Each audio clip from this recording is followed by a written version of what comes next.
Good evening, আসসালামু আলাইকুম। আমি আছি এখন ঢাকা জেলার নবাবগঞ্জ উপজেলাতে। তো এই মুহূর্তে আছি বাণিজ্য মেলার সামনে। দেখুন বন্ধুরা, নবাবগঞ্জে আয়োজন করা হয়েছে বাণিজ্য মেলার। খুব সুন্দর একটি আয়োজন। এখন বাণিজ্য মেলায় যাব, ঘুরে দেখব কীরকম হয়েছে এই বাণিজ্য মেলার আয়োজন। তো প্রথমেই যাব টিকিট কাউন্টার, এখান থেকে টিকিট সংগ্রহ করব। টিকিট সংগ্রহ করার পর আমার সাথে আমার ফ্যামিলি আছেন। তারপর আমরা ভিতরে যাব, ভিতরে গিয়ে দেখব কী কী আয়োজন আছে, কি আয়োজন করা হয়েছে বাণিজ্য মেলার। খুব সুন্দর একটি আয়োজন। দেখুন বন্ধুরা, দেখুন দেওয়ালের মধ্যে লেখা আছে নবাবগঞ্জ কুটির শিল্প বাণিজ্য মেলা 2026। আমরা এখন বাণিজ্য মেলার ভিতরে ঢুকে পড়ব।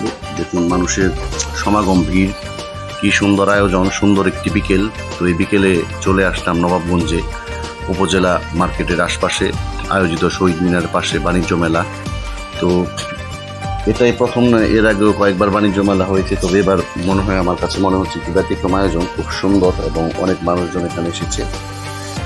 মূলত আয়োজকরা এই জিনিসটি মাথায় রেখে আমাদের ঢাকা নবাবগঞ্জে আয়োজনটি করেছেন যে প্রত্যেক বছরই ঢাকাতে বিশাল পরিসরে বাণিজ্য মেলা হয়।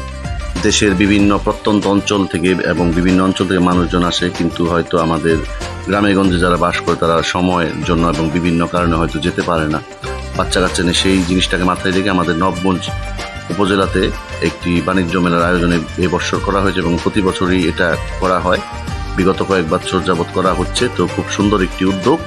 তো যারা আসেননি বাণিজ্য মেলা তারা আসেন, সবাই ঘুরেন, খুব ভালো লাগবে। আজকে আমরা সুন্দর ঘোরাফেরা করলাম, খুব ভালো লাগলো, মানুষের খুব সমাগম।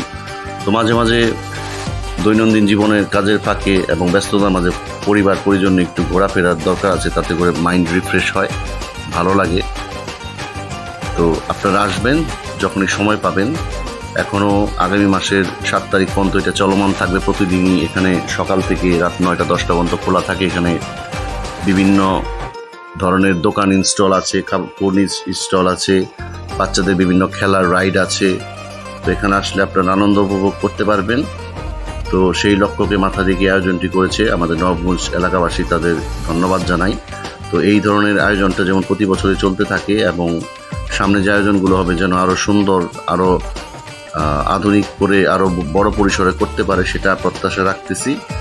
তো আপনারা এই ধরনের ব্লগ দেখার জন্য পাশে থাকবেন, সাথে থাকবেন। আমি আর জে ইন্সপায়ার জুয়েল।